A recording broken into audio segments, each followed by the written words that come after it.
FAQ number 106. We have a question here. Should Christians form communities? No.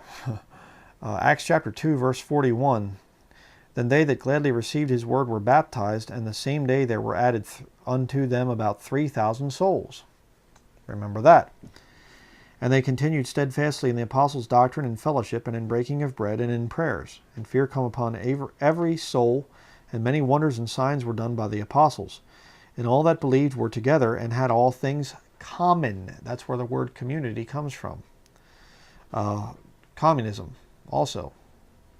And sold their possessions and goods, and parted them to all men, as every man had need.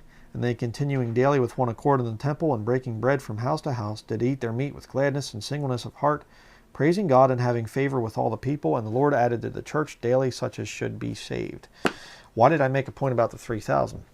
Well, because one of the big arguments used by those proponents of church buildings, Babel buildings we like to call them, because that's what they do there. They babble, they blah, blah, blah, blah, blah, blah, blah. It's a big social gathering is what the place is. One of their big arguments is, well, if you have thousands of people, were they going to meet in your living room or something? You know, they'll use that as an argument. But yet, what happens when you come together and you form that congregation? It becomes a community. Ironically, the NIV, the newest one, takes out the word congregation many times in the King James Bible, and they insert the word community. And the word community does not appear in the King James Bible, by the way. It's not a Bible word. It's a New Age word. But this thing of all things being common, coming together, let's buy a wilderness land someplace and let's all move there and we'll have all things common. We'll walk around in white robes or something like this. No, it always leads to problems. Okay? And building a big church building is the same thing. It is a religious community.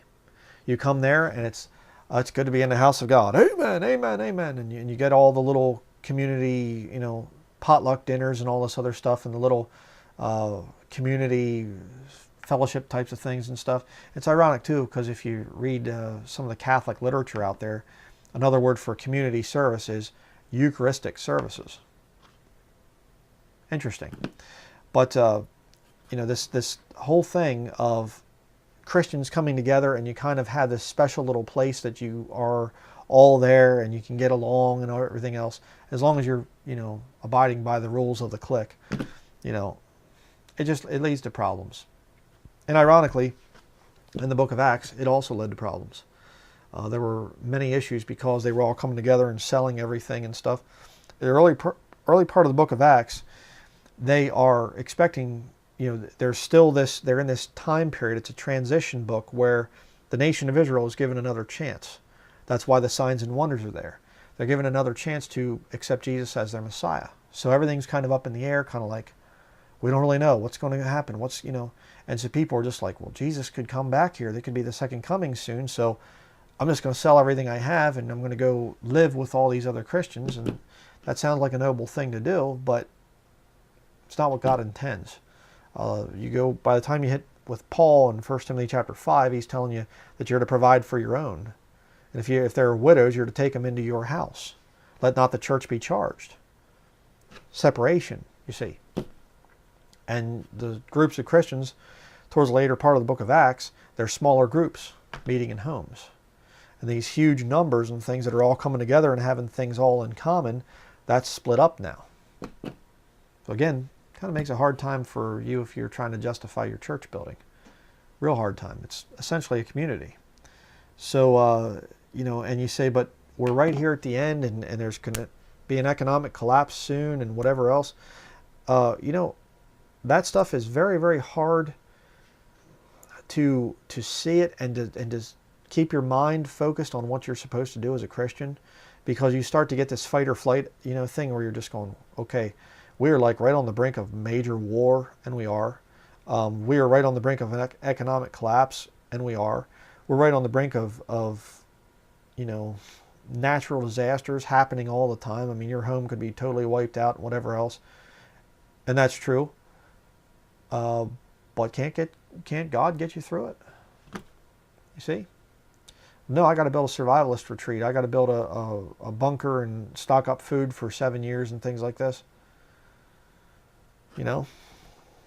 My theory on this whole end times thing, to be very honest with you, is I believe that if enough Christians, if enough Bible-believing Christians stand up and say, we're not going to, back down on our stands, we're not going to submit to this politically correct world, we're going to preach the gospel harder than we've ever preached, I believe the Lord can preserve things until the catching away of the bride of Christ. I believe he can keep the doors open. Paul writes about that. Great door and effectual is open unto me, and there are many adversaries. There are many adversaries right now, brethren. That's all the more reason to fight as Christians. That's all the more reason that we can show the world, hey, the Bible's true. Why?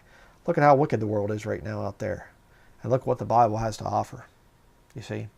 The darker it gets out there in the world, the better chances we have to witness. The worse it gets out there for the lost world, the better it gets for us as Christians. Why not continue to fight as Christians instead of worrying about surviving and let's bring Christian communities together and have a survival retreat and stuff.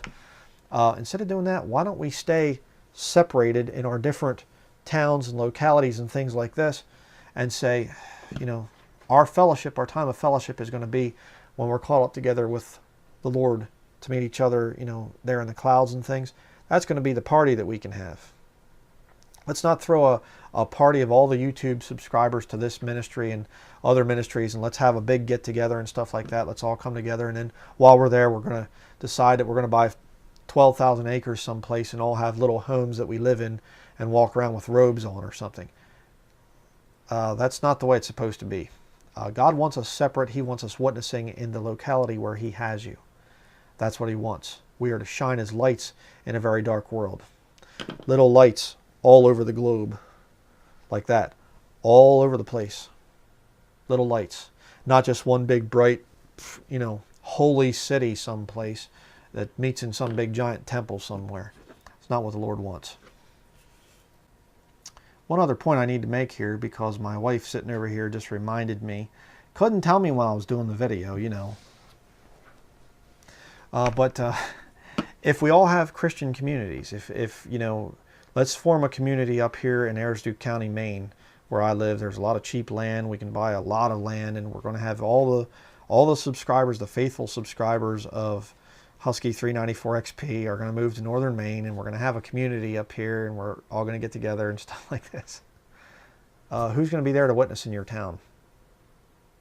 And what do you think we're going to start to do all join together? Well, I really hate to tell you, but we're not that much in agreement. We're going to start to fight. We're going to start to butt heads.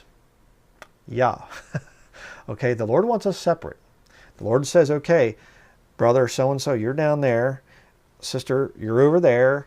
Okay, couple over there, you're over there. Young man, you're over there. Young woman, you're over there. That's what the Lord wants. Keep us apart so we don't kill each other.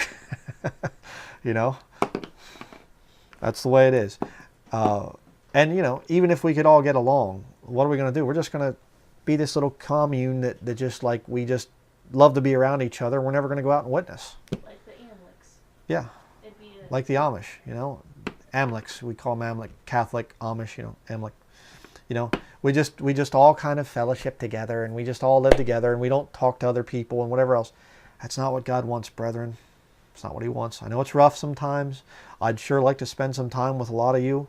I'd like to sit around and just talk about the Bible for hours and hours and hours and just have fellowship. It's a beautiful thing. I've gotten to meet brethren up here and stuff. It's a wonderful thing. Just sit down and just talk about the Bible. It's a breath of fresh air. This sick, disgusting world, and you actually see another light in this dark world, and you're just like, oh, another Christian, oh, another Bible believer. I don't have to worry about being around this person. It's a wonderful thing, but our fellowship is going to be in heaven, not down here in a community someplace.